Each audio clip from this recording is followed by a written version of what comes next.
ya, harus punya anak.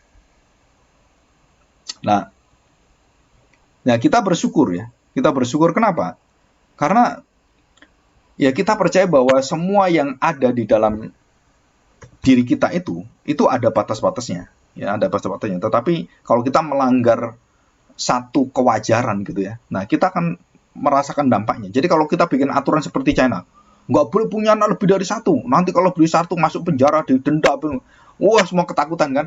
Generasinya 50 tahun mendatang, nah baru kerasa kamu. Jadi kebijakan yang kamu buat itu juga merusak bangsamu sendiri. Dan itu terjadi di China. Dan ini pusing China.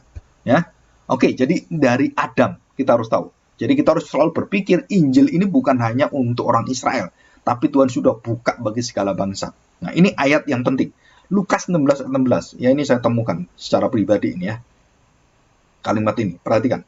Lukas 16:16. Gampang ini ya. Nah, yang menjadi masalah, kenapa bangsa lain nggak bisa masuk dan mengenal akan Injil, mengenal keselamatan? Karena orang-orang Farisi, ahli Taurat, dan orang Yahudi itu menutup pintu keselamatan bagi bangsa lain. Nah, ini yang bahaya. Sampai akhirnya membunuh Tuhan Yesus karena Tuhan Yesus memberita kabar kepada bangsa lain. Oh, kurang ajar kamu. Jadi kami sudah bukan bangsa pilihan, bukan bangsa yang dicintai Tuhan. Kamu buka semua bangsa dicintai Tuhan. Nggak bisa, ini perjanjian Tuhan tetap dengan kami. Nggak kemana-mana. Nah, di situ Tuhan Yesus akhirnya harus dibunuh. Salah satunya apa? Karena merusak citra Israel sebagai bangsa pilihan yang sekarang sudah tidak ada bangsa pilihan. Dan Kristuslah yang akan memilih mereka. Dan mereka marah dan bunuh Tuhan Yesus. Ini dosa yang tidak bisa diampuni oleh Bapa. Ya, orang-orang yang membunuh Kristus itu nggak diampuni oleh Bapa. Walaupun dia berdoa, ya Bapa ampunilah. Ya. Mereka yang membunuh Tuhan Yesus langsung, termasuk Yudas dan semua itu mati di dalam kebinasaan. Yang bertobat, ya puji Tuhan, seperti penjahat sebelah Tuhan Yesus kan, satu bertobat. Nah, itu bisa, masih bisa. Tapi yang membinasakan dia secara langsung, secara hukum, dan semua tua-tua itu semua, itu binasa semua. Yang menentukan hukuman mati untuk Mesias, yang palsu menurut mereka kan, Yesus itu. Dan diketok dan mereka semua membunuh. Itu semua yang ikut semua mati, kecuali Nikodemus dan Yusuf Arimatea. Yang dia tidak setuju dengan hukuman itu, dan mereka akhirnya dikucilkan oleh Sanhedrin, ya, oleh orang-orang Farisi. Padahal Nikodemus orang Farisi, dia percaya Tuhan Yesus, dia sudah mengikut Tuhan Yesus. Yusuf Arimatea juga sama. Nah, saudara, dia tetap di tempat itu, tapi dia menolak semuanya. Dan kita bersyukur ada orang-orang yang luar biasa ini ya. Oke, Lukas 16:16 kita baca. Perhatikan baik-baik. Hukum Taurat dan kitab para nabi berlaku, perhatikan, sampai kepada zaman Yohanes. Titik. Sejak waktu itu kerajaan Allah diberitakan dan setiap orang yang menggagahinya berebut memasukinya. Jadi orang-orang bersiap berebut masuk, tapi apa? Ada yang menghalangi, ada yang menggagahinya. Siapa itu? Orang-orang yang menegakkan Taurat kembali. Orang-orang yang membahas semua aturan Taurat kembali. Jadi kalau sekarang ada, ini contoh itu ya, ada satu gereja yang menyatakan bahwa hukum hari Sabat itu hari Sabtu, dan pokoknya hari Sabtu nggak boleh hari yang lain.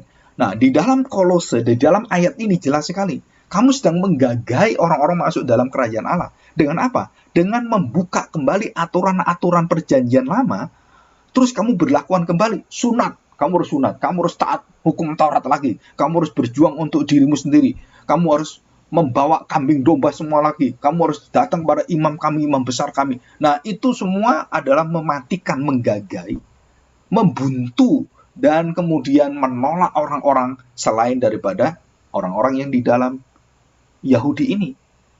Dan itulah yang merupakan satu kemarahan Tuhan kepada bangsa Israel adalah ini. Mereka gagal menjadi terang bagi bangsa, mereka malah menggelapkannya. Tuhan Yesus memberikan ilustrasi, orang Israel itu seperti orang buta nuntun orang buta. Itu siapa yang nuntun orang buta? Yaitu orang-orang Farisi ahli Taurat. Mereka adalah orang-orang buta, pemimpin buta, nuntun orang buta. Ya masuk neraka semua. Dan itu ilustrasi Tuhan Yesus jelas sekali tertuju pada mereka. Dan mereka binasa semua. Ya. Jadi tidak ada ampunnya. Ya, kenapa itu kepada Adam? Jelas. Karena Kristus membawa keselamatan untuk segala bangsa. Ya, jadi lingkup jangkauan Tuhan Yesus itu tidak bisa dibatasi dengan pelayanan kita.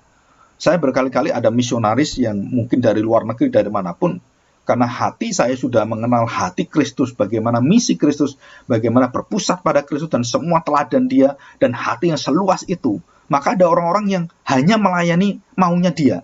Oh, saya hanya melayani orang-orang kaya saja, orang-orang bisnismen, orang-orang yang tertentu. Saya beritahu, nggak mungkin kamu seperti itu. Kamu nggak tahu hati Kristus. Tapi kalau kamu terbatas melayani satu suku bangsa, saya diutus misionaris ke suku bangsa daerah Mandailing gitu kan, yang lebih kecil lagi di sana, ya pasti kamu satu suku bangsa karena nggak ada yang lain. Tapi bukan berarti kamu itu tertutup dengan bangsa lain, enggak. Dari Mandailing kamu ke tempat yang lain, ke Kalimantan, ya bisa ke suku-suku yang lain. Artinya bahwa saya tidak dibatasi dengan kebutuhan kepentingan satu suku, tapi segala suku. Walaupun saya bisa berkonsentrasi pada satu suku tertentu karena keterbatasan saya, tapi Injil itu nggak terbatas. Nah, ini yang penting. Kita selalu punya hati mendoakan orang-orang yang menjangkau bangsa-bangsa lain, suku-suku bangsa lain. Walaupun kita sangat terbatas di sini, tapi kita bersyukur karena kerajaan Allah itu menjadi biji dan benih seperti ragi juga, yang akan berkembang dengan hebat, bukan dibatasi oleh kita. Jadi kita nggak boleh sombong dalam pelayanan. Saya sudah melakukan banyak pekerjaan untuk Tuhan. Siapa bilang seperti itu? Kamu belum melakukan apa-apa. Kenapa? Karena Tuhan menggerakkan segala bangsa. Dan juga orang-orang merasa dirinya lebih layak dan semuanya. Wah, udahlah. Tuhan Yesus memilih 12 murid itu nggak layak semua menjadi misionaris. Itu Petrus nyangkali dia. Thomas meragukan dia. Kok tetap diutus mereka? Nah, kita tahu di sini, ya, di dalam ke-12 murid Tuhan Yesus itu tidak ada dosa perzinahan. Dan tidak pernah terjadi dosa perzinahan. Saudara pikirkan baik-baik ini. Apalagi pembunuhan, nggak ada di sana. Mereka iri hati ada, mereka kepingin lebih terhormat ada. Tetapi dosa-dosa yang mematikan ini, yang akan dikeluarkan dari kerajaan Allah, mereka nggak pernah ada perbuatan itu. Apalagi nyembah berhala, nggak ada. Ya, ingat baik-baik, dalam Galatia pasal 5 ayat 16 sampai ayat yang kedua 19 sampai 21 itu dijelaskan orang-orang yang tidak masuk kerajaan Allah itu siapa. Nah, ini minggu depan saya akan upload ini ya. Dan kalian harus dengarkan ini. Nah, kita harus belajar baik-baik. Orang-orang yang tidak mungkin masuk kerajaan Allah. Nah, saudara, pesundal, orang-orang yang bajingan, orang yang berdosa seperti itu diampuni oleh Tuhan. Tetapi waktu kamu diampuni oleh Tuhan masuk dalam lingkungan para rasul itu, tidak ada satu rasul pun yang berbuat dosa perzinahan, berbuat dosa penyuapan bara. Tidak ada, kecuali siapa? Yudas, yang dibuang, akhirnya membuang dirinya. Dan itu, 12 rasul itu, satu yang akhirnya gugur. Bukan karena dosa lain. Karena apa? Kehormatan dirinya. Ya. Oke. Nah, perhatikan baik-baik wilayah Tirus dan Sidon. Nah, kita lihat ya. Saya akan ketik di sini Tirus ya dalam Injil Lukas. Nah, perhatikan ya. Lukas pasal 6 ayat 17. Lalu ia turun dengan mereka dan berhenti pada suatu tempat yang datar. Di situ berkumpul sejumlah besar dari murid-muridnya dan banyak orang lain yang datang dari seluruh Yudea, orang lain, bangsa lain, dan dari Yerusalem dan dari pantai Tirus dan Sidon. Jadi perhatikan baik-baik. Orang-orang yang berkerumun, bergerombol mengikuti Tuhan Yesus itu bukan hanya orang Israel. Sampai orang Tirus Sidon datang mencari Tuhan Yesus, ingin mendengar kerajaan Allah. Kehebatan daripada kuasa kerajaan Allah ini. Mereka datang dari Tirus Sidon itu dari bangsa-bangsa lain. Wilayah bangsa-bangsa lain. Datang untuk apa? Mereka datang dan berapa banyaknya orang ikut Tuhan Yesus. Jadi tambah hari Yesus tambah pengikut, tambah banyak. Dan orang-orang Farisi ahli Taurat tambah takut luar biasa. Kenapa? Waduh, kita nanti kalah ini. Wah, kita harus cari cara bunuh dia. Kenapa? Iri hati, dengki. Dan itu dosa yang mematikan. Iri hati, dengki, dosa yang mematikan. Dan kita tidak diperkenan melakukan itu. Ya, tidak boleh ada kedengkian dalam hati orang-orang yang diselamatkan oleh Tuhan. Artinya termasuk di dalamnya adalah tidak memaafkan orang. Nah, itu termasuk kedengkian. Kedengkian itu kenapa? Kamu tidak bisa memaafkan orang. Masih benci, masih dengki. Tuhan Yesus doa Bapa kami dan doa dia di kayu salib mengajar apa? Pokok doa Bapa kami itu hanya ada dua penting bagi kita, ya bagi manusia kita ini ya. Kalau bagi Tuhan kan dikuduskan namamu itu kan, tapi yang dua apa? Makanan dan pengampunan. Hanya dua tema ini. Kenapa pengampunan itu penting? Nah, karena itulah yang akan membawa kita mengerti hati Allah yang sejati. Dan itulah makanan kita rohani. Apa itu? Pengampunan. Menjamin seluruh hidup kita, rohani kita, di dalam apa? Pengampunan Kristus dalam kematiannya, kebangkitannya. Kita diampuni oleh Dia. Dan itu yang kita mohonkan setiap hari. Berikanlah kami makanan kami secukupnya. Dan jangan membawa kami ke dalam pencobaan. Apa? Terus kemudian kita diminta apa? Kita harus mengampuni orang yang bersalah kepada orang lain. Kepada diri kita, dan kita juga mengampuni orang. Karena kita sudah diampuni. Dan ini doa Bapa kami, intinya itu adalah pengampunan. Bukan hanya soal makan minum sehari-hari, tapi pengampunan yang paling puncak dari doa itu adalah pengampunan. Karena ini berkaitan dengan dosa yang paling dalam, paling besar, kedengkian iri hati seperti Habil dan Kain. Kain benci sekali. Nah ini yang membuat akhirnya Kain tidak dapat pengampunan. Dan dibuang oleh Tuhan. Ya ini ayat ini ya, terus ayat 10, pasal 10 ayat 13. Perhatikan, celakalah engkau Khorazim, celakalah engkau Bethsaida, karena jika, perhatikan, Tirus dan Sidon terjadi mujizat-mujizat yang telah terjadi di tengah-tengah kamu, sudah lama mereka bertobat dan berkabung. Tadi kan sudah datang kan, mereka bertobat semua, pulang kembali ke Tirus Sidon, mempersiapkan kerajaan Allah. Nah, baru di sana kita tahu kisah para rasul banyak menceritakan tentang Tirus dan Sidon, perjalanan misi itu. Itu setelah Injil Lukas ditulis.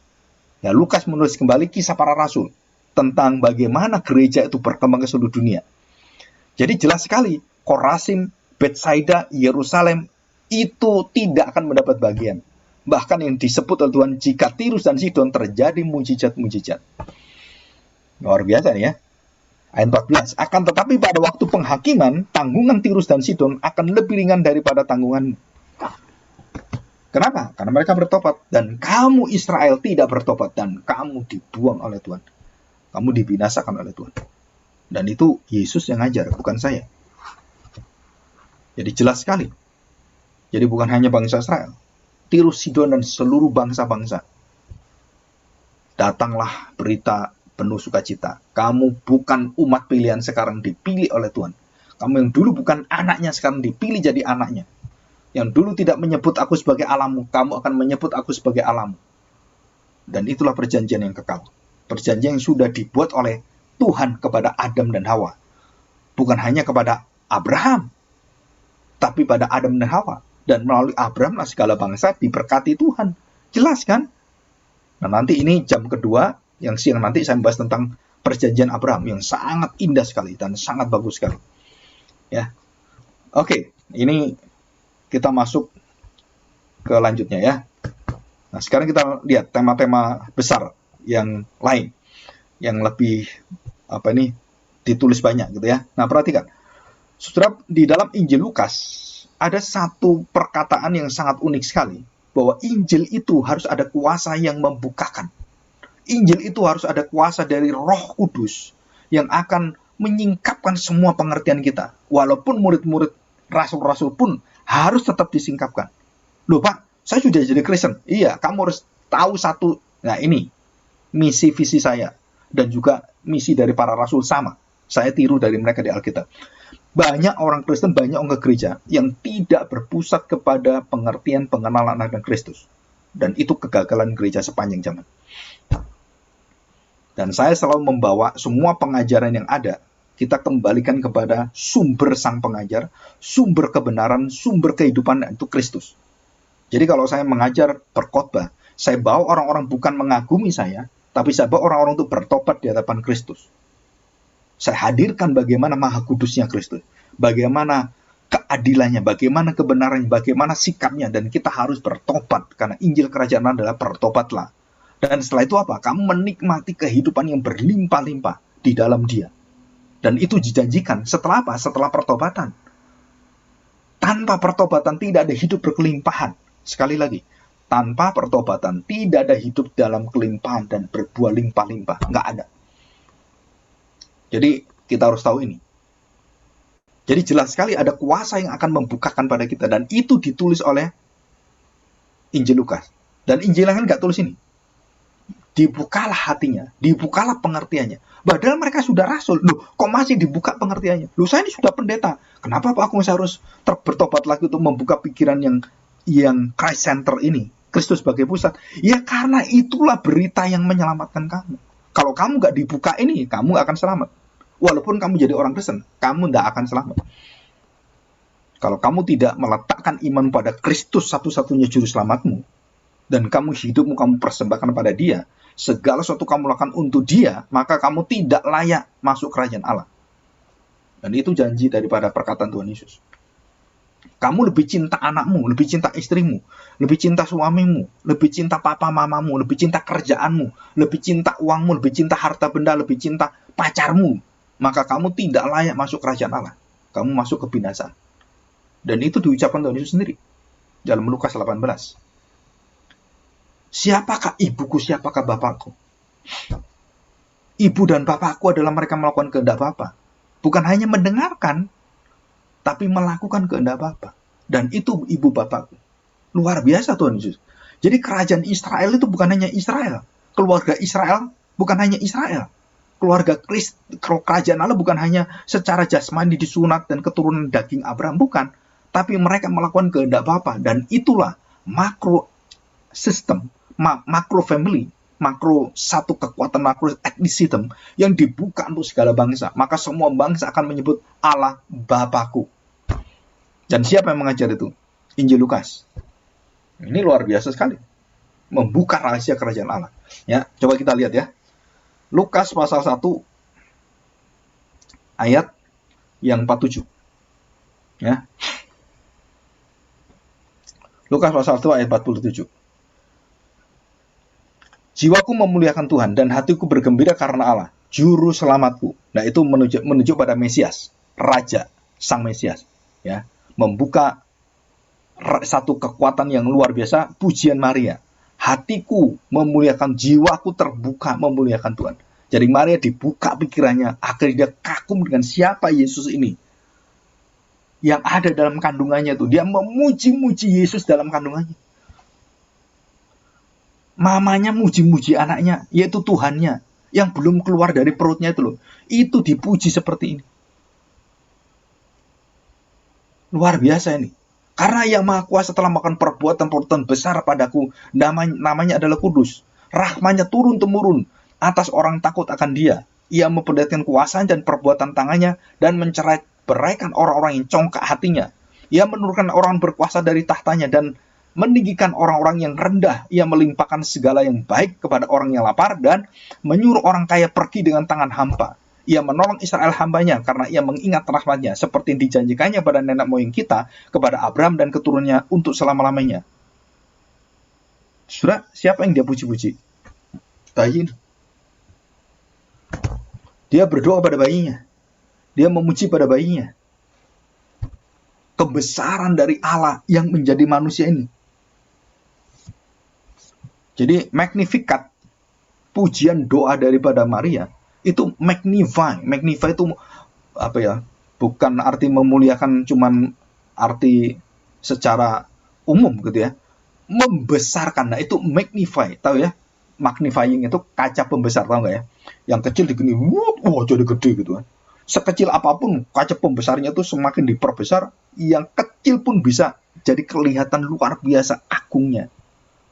Jadi Maria merasa apa? Aku ini cuma debu. Betapa luar biasa engkau. Kenapa aku yang debu ini? Engkau lihat dengan kemuliaanmu yang maha besar. Dan engkau memperhatikan betapa indahnya Maria. Karena ada Mesias dalam perutmu. Karena ada Kristus dalam tubuhmu. Allah memuliakan semuanya. Dan seluruh malaikat di surga itu memuji-muji. Waktu Yesus mau lahir, diberitakan kepada para gembala.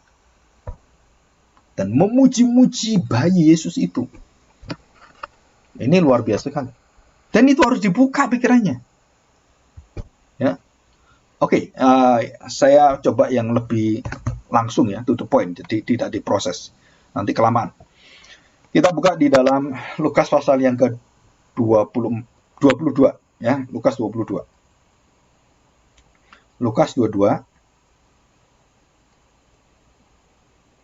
ayat 37. Ya.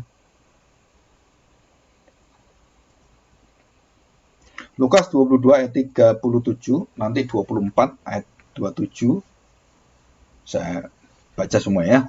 Lukas 22 ayat 37. Sebab aku berkata kepadamu bahwa nas kitab suci ini yang dia baca harus digenapi padaku, ia akan terhitung di antara pemberontak-pemberontak.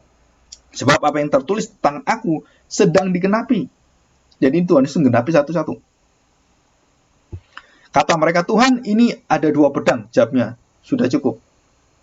Saudara tahu ini kapan Tuhan Yesus menyatakan ini? Sebelum dia malam pertemuan dan perjamuan malam dengan murid-murid. Dia mengingatkan ini. Sebelum dia mati. Dan murid-murid sudah sedia pedang karena mau perang kan. Jadi murid-murid pegang pedang. Dan Tuhan mengatakan, tidak perlu, tidak cukup. Dan itu dari Tuhan Yesus. Oke, kita lihat pasal 24. Ayat yang ke-27. Saya bacakan 16. Ini pada waktu awal saya jelaskan ini pernah ya. Lukas 24 ayat 16. Tetapi ada sesuatu yang menghalangi mata mereka. Sehingga mereka tidak dapat mengenal dia. Nah, saudara perhatikan. Ini siapa? Ini murid-murid Tuhan sendiri loh. Tuhan Yesus hadir dengan tubuhnya yang baru, dengan kemuliaan yang baru dari tubuh yang sempurna, kebangkitan yang tidak ada lagi yang bisa membuat dia lemah dan semuanya, yang sempurna, betul-betul sempurna, dan kemuliaan tubuhnya itu bersama dengan murid-murid. Murid-murid nggak tahu tetap.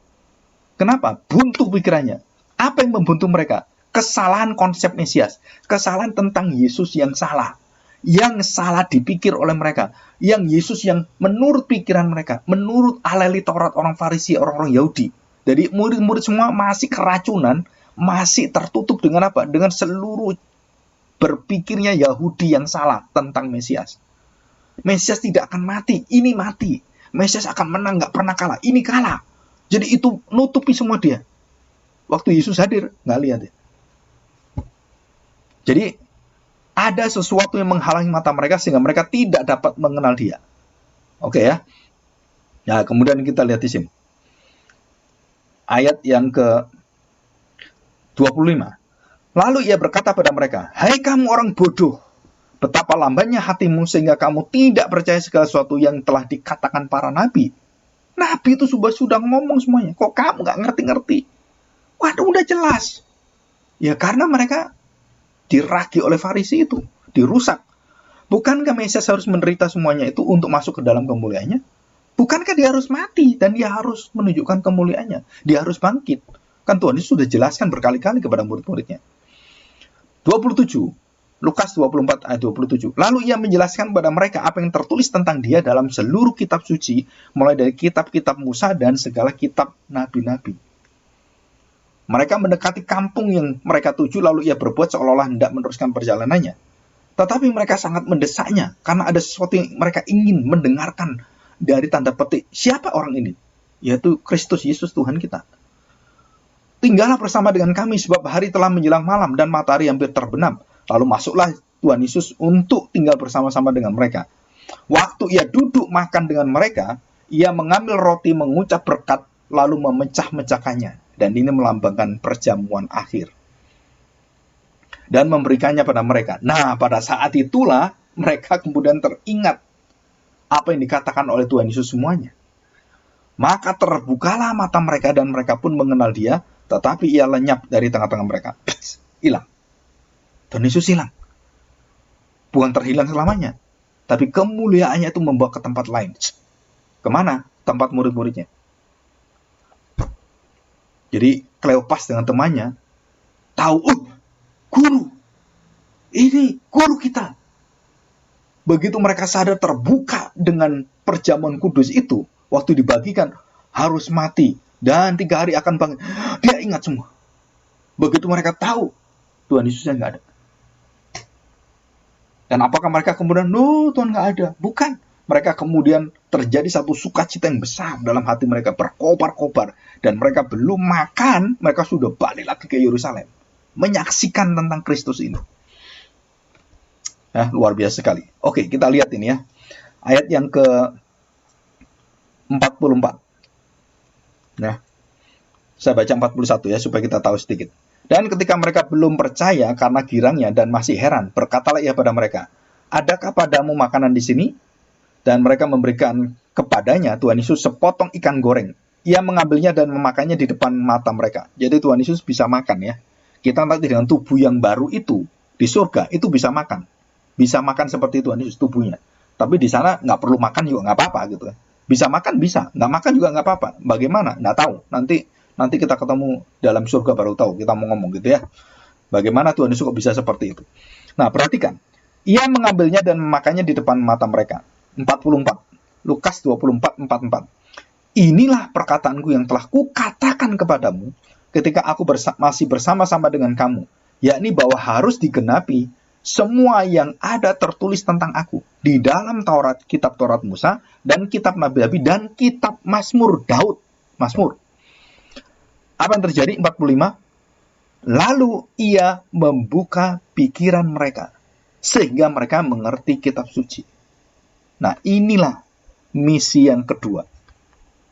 Mereka sudah mengenal Tuhan Yesus. Mereka sudah mengenal pekerjaannya. Mereka sudah tahu mujizatnya. Mereka sudah tahu semuanya. Tapi untuk mengenal Yesus yang mati dan bangkit dalam kemuliaannya, itu pikirannya tetap harus dibuka kembali. Nah, ini satu misi yang sangat berat yang harus kita jalani dalam gereja kita. Dan banyak orang yang tidak sampai kepada ini. Dan itulah saya membuka satu perintisan, satu pelayanan baru, itu adalah supaya banyak orang yang mengerti tentang Kristus. Termasuk saya tuliskan buku Rahasia Sukses Gereja Berpusat dengan Kristus karena kerinduan ini. Supaya orang benar-benar tidak terpancing dengan pendetanya, dengan ajarannya, dengan kelompoknya, dengan teologianya. Bukan, kita kembali kepada Kristus yang langsung, yang murni, Puritan, yang pure, murni Kristus, bukan yang lain.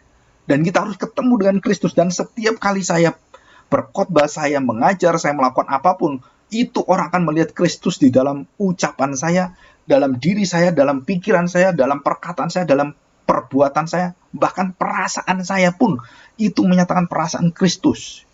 Sehingga banyak orang akan menjadi berkat dan diberkati. Dan inilah inti daripada Tuhan membukakan pikiran mereka. Padahal rasul-rasul itu sudah melihat Tuhan Yesus 3,5 tahun, sudah belajar, tidur bareng, mendengarkan firman Tuhan bareng, tapi tetap nggak ngerti. Dan membutuhkan iman kebangkitan. Nah, ini saya sebut sebagai resurrection of faith. Iman kebangkitan. Iman yang membangkitkan kita dari pusat daripada seluruh kemuliaan kita adalah Kristus. Dan Kristus pusat kemuliaan adalah Bapa dan Roh Kudus. Jadi Allah Tritunggal tetap. Tapi kita melalui Kristus. Dan kita harus membuka kunci rahasia kemuliaan Tritunggal itu adalah Kristus ini kita harus kenal. Kalau tidak, kita nggak akan mengenal Bapa, kita nggak akan mengenal Roh Kudus. Jadi kemuliaan yang menjadi pengantara kita, yang menjadi satu rahasia yang dibukakan semuanya, rahasia hikmat Allah itu adalah Kristus sendiri. Dan ini adalah satu rahasia besar. Dan saya percaya, bahkan banyak pendeta-pendeta, para misionaris yang belum mendengar dan belum dibukakan hati oleh Tuhan. Banyak sekali. Mereka tidak pernah punya kerinduan membawa Kristus dalam khotbahnya, dalam seluruh hidupnya. Padahal Kristus itu memberikan contoh sudah jelas ditulis dalam Alkitab. Apalagi Matius, Markus, Lukas, Yohanes, jelas sekali. Apa yang dilakukan Tuhan Yesus, lakukanlah. Apa yang diajarkan Tuhan Yesus, ajarkanlah. Apa yang dirindukan Tuhan Yesus, rindukanlah. Nah, itu artinya kita terbuka pikiran kita. Dan saya sudah sharing dengan para hamba Tuhan, para misionaris yang banyak sekali. Tidak ada, jarang sekali yang punya hati ini. Dan juga murid-murid di MTS. Jadi kamu nanti waktu buka misi, buka perintisan, kamu harus mulai dengan apa? Dasarnya Kristus, kepalanya Kristus, dan seluruh hidup kita menuju pada Kristus. Itu 1 Korintus pasal 3:11, ini hafalan ya, gampang. 1 Korintus pasal 3:11 dan 1 Korintus pasal 11 ayat 3. Dibalik saja, 3:11, 11:3. Dia adalah dasar dari segala sesuatu, seluruh hidup kita, pelayanan kita. Dan dia adalah kepala yang mengatur seluruh pelayanan kita. Dari mulai dasarnya sampai ujungnya, alfa omeganya, semua dikontrol oleh Tuhan Yesus dan semua diproses menuju pada Kristus. Pengenalan akan anak Allah yang tunggal, dan itulah hidup yang kekal. Jadi orang bisa hidup kekal itu karena mengenal Kristus adalah anak tunggal Allah, yang mati bagi dirimu, yang bangkit bagi kamu. Dan siapa orang bisa mengenal ini? Nah, hanya orang-orang dapat anugerah yang dibuka pikirannya oleh Tuhan. Dan yang taat menjalankan itu. Jadi saya mengajar semuanya tuh, saya mengajar seperti Tuhan Yesus mengajar. Bagaimana dari awal dia harus dibaptis, bagaimana dia lahirnya. Dan saya mengajar itu. Kepada orang-orang baru saya ajar dari awal lagi bagaimana ini Yesus. Hidupnya bagaimana sampai dia mati di kayu salib dan semuanya. Dan saya ajarkan seperti yang ada semua. Yesus mengajar apa saya ajarkan. Yesus menceritakan apa saya ceritakan. Jadi saya tidak membawa program yang khusus, program yang baru, enggak. Ya apa yang dilakukan Tuhan Yesus, itu yang saya lakukan. Yang diajarkan, saya ajarkan. Itu loh yang disebut sebagai Christ Center Life. Dan gereja yang diberkati berlimpah-limpah adalah gereja yang hidup seturut dengan hidup Kristus. Nyawaku nyawa Kristus. Hidupku hidup Kristus. Ajaranku ajaran Kristus. Perasaanku perasaan Kristus. Pikiranku pikiran Kristus. Apa yang kulihat, apa yang Yesus lihat. Di mana Yesus ada, aku ada. Dan itu di Alkitab semua. Tetapi kita lihat jarang. Sangat jarang saya melihat gereja-gereja persekutuan-persekutuan yang punya kerinduan yang begitu dalam untuk membawa Kristus memenuhi semua hidup kita. Ya, ini satu doa bagi kalian juga sama. Ya, oke, kita cukup sekian. Kita minggu depan akan masuk di dalam kitab Roma dan kisah para rasul Roma dan semua selanjutnya ya. Nah, kita akan belajar dari Pak Rasul Paulus, nanti banyak dari Rasul Paulus. Oke, nah saya akan off-kan dulu rekamannya.